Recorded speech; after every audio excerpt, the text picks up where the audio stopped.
Testing. Testing one, two. Testing one, two, three. Oh, what am I doing? This is not the kind of test we're talking about. We're not talking about testing mics or testing anything. We are talking about the testing stage of grief. Yes, this is where we're at. We're at episode 6, testing. Woo, we are just chucking along through. We started out with shock denial, then anger, then bargaining. I mean, we are just moving all the way through.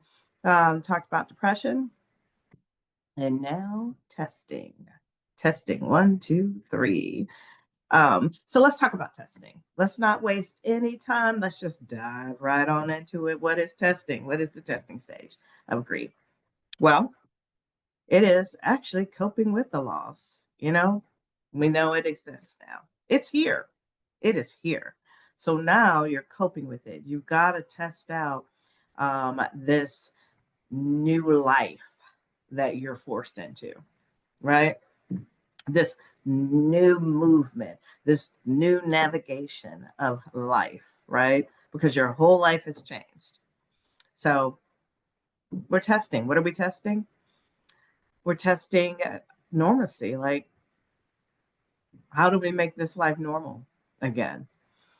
When I go and I think about my mom, losing my mom, there were just so many just normal things we did day to day. We always planned out watching the soaps, right? Young and the Restless, As the Real Turn, blah blah blah, right? Bold and Beautiful, but we all know As the Real Turn and Guiding Light kind of moved on its way, so we were left with Young and the Restless and Bold and Beautiful. That was my mother's fave time. It was her relaxation time, and I grew into that with her, so it became my thing. And it's so funny, when she passed, that was the first thing I let go of.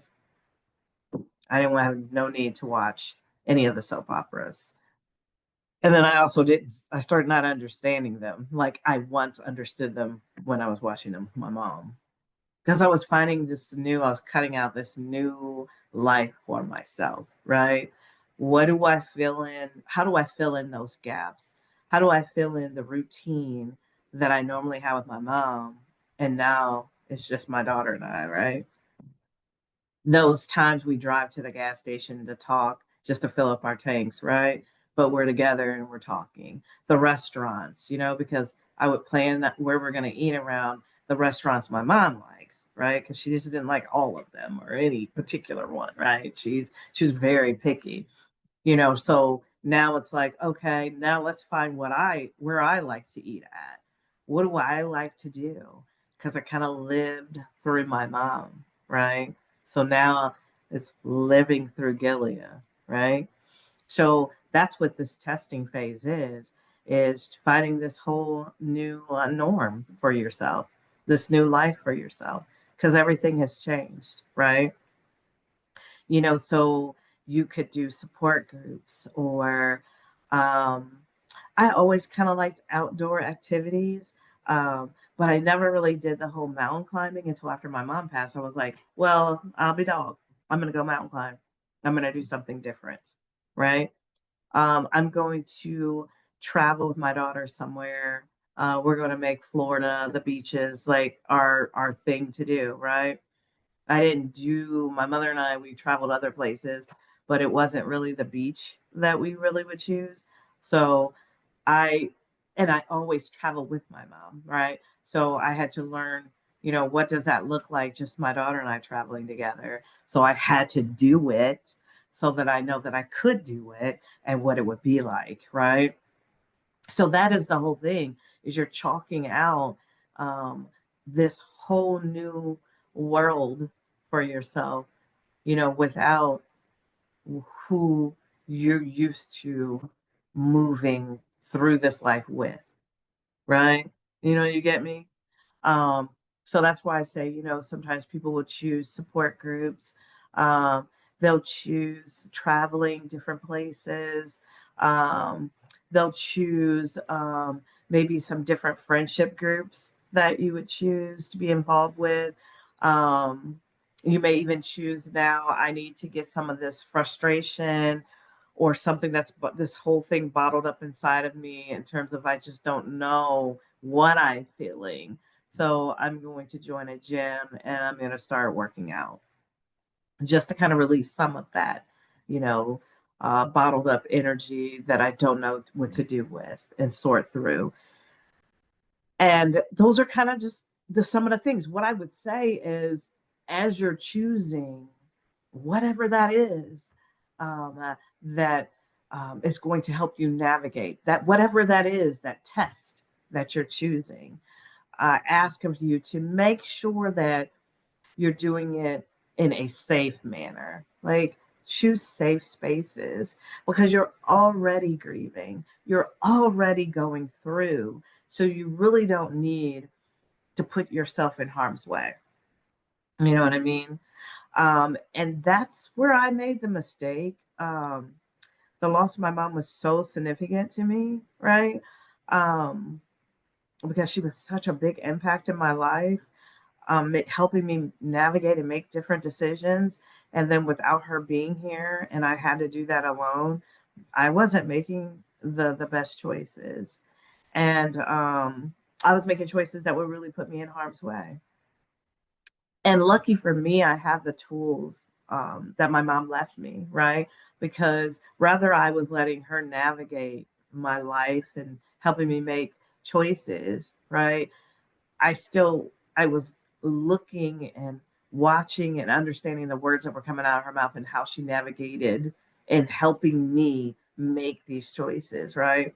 I was kind of looking at the tools she was using to raise her children, right? So I was able to, although I was drowning in these horrible decisions I made, I was able to kind of pull back and remember and hang on to the whispers of my mom, who's now my angel, to wind me out of the choices, that I was making that was not good, right? So it's not a good thing to further put yourself in harm's way, to further spin yourself out of control with these stages, where you're going to revisit them again and again, only not just from the loss, but from the choices that you've made, but just navigating the loss.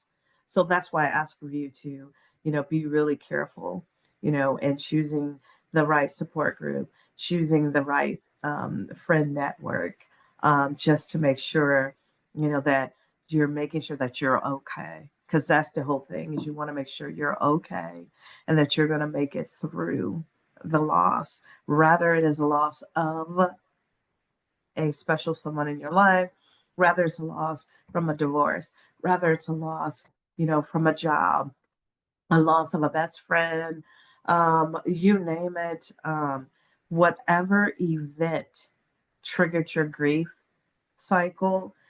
Just make sure that when you get to this testing stage, and that's why it's called testing, because you're testing the waters, right?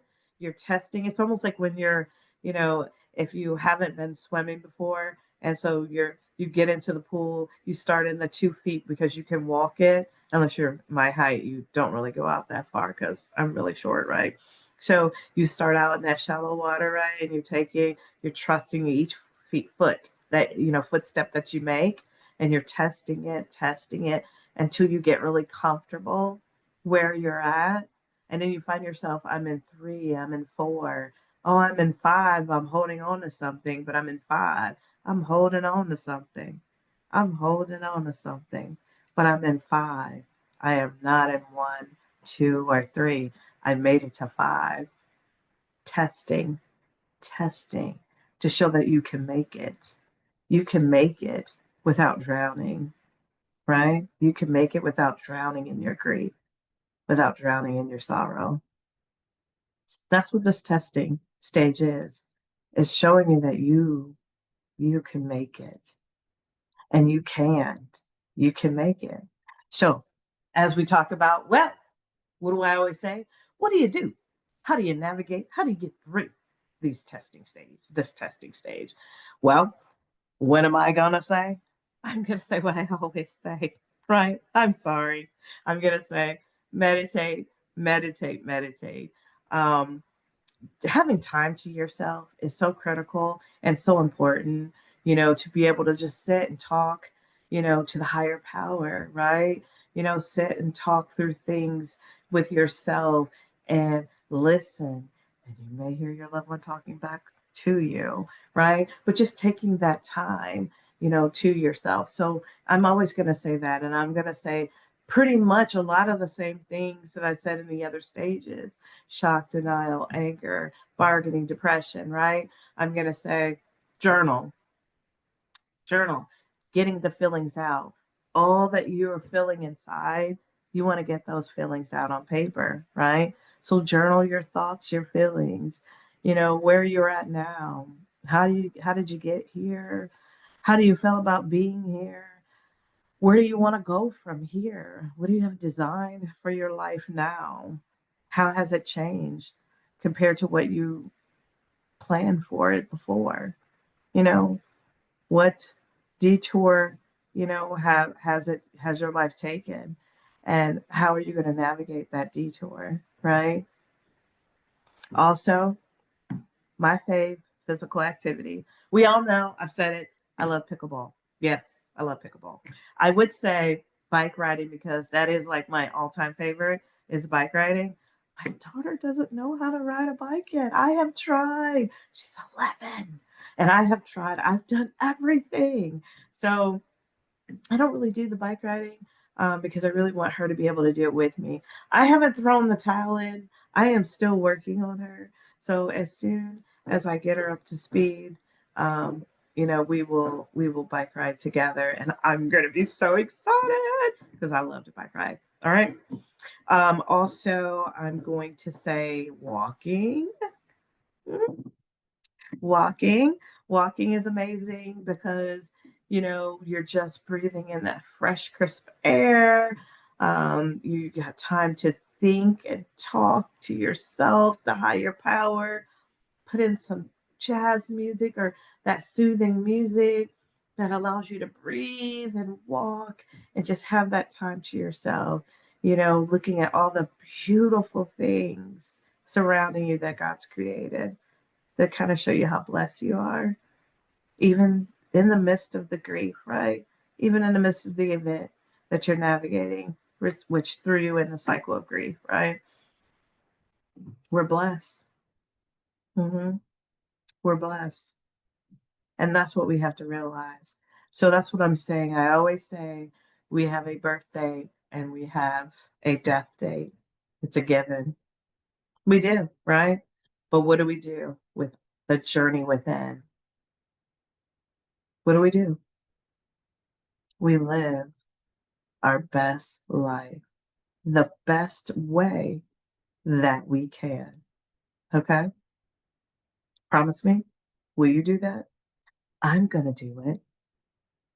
I'm doing it. I think you can too. All right? Till next time, we are going to be doing episode 7. And guess what that is? Acceptance. And I think we can talk about that now because we have just completed the testing stage. So we're now navigating the loss. We're accepting it.